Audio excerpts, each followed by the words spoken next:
Ito lang yung kailangan na hindi makakalimutan. Ito kasi yung pinakang lock niya. Okay?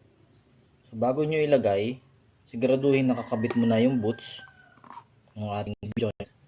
Tapos, kailangan nakalagay muna rin itong circlip niya. Ngayon, pagka nakalagay na yan, pwede nyo nang ipasok itong mismong axle niya dito sa CB joint. Ganyan lang siya. Okay? Nakikita niyo naman siya kung yung circlip niya is pasok eh. So, pupukpukin mo ngayon yan. Gaganyanin mo lang siya.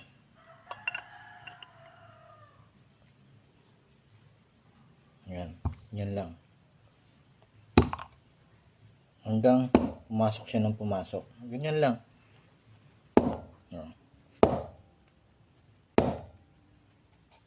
Okay. Pasok na yan. Ayan. Nag-lock na siya.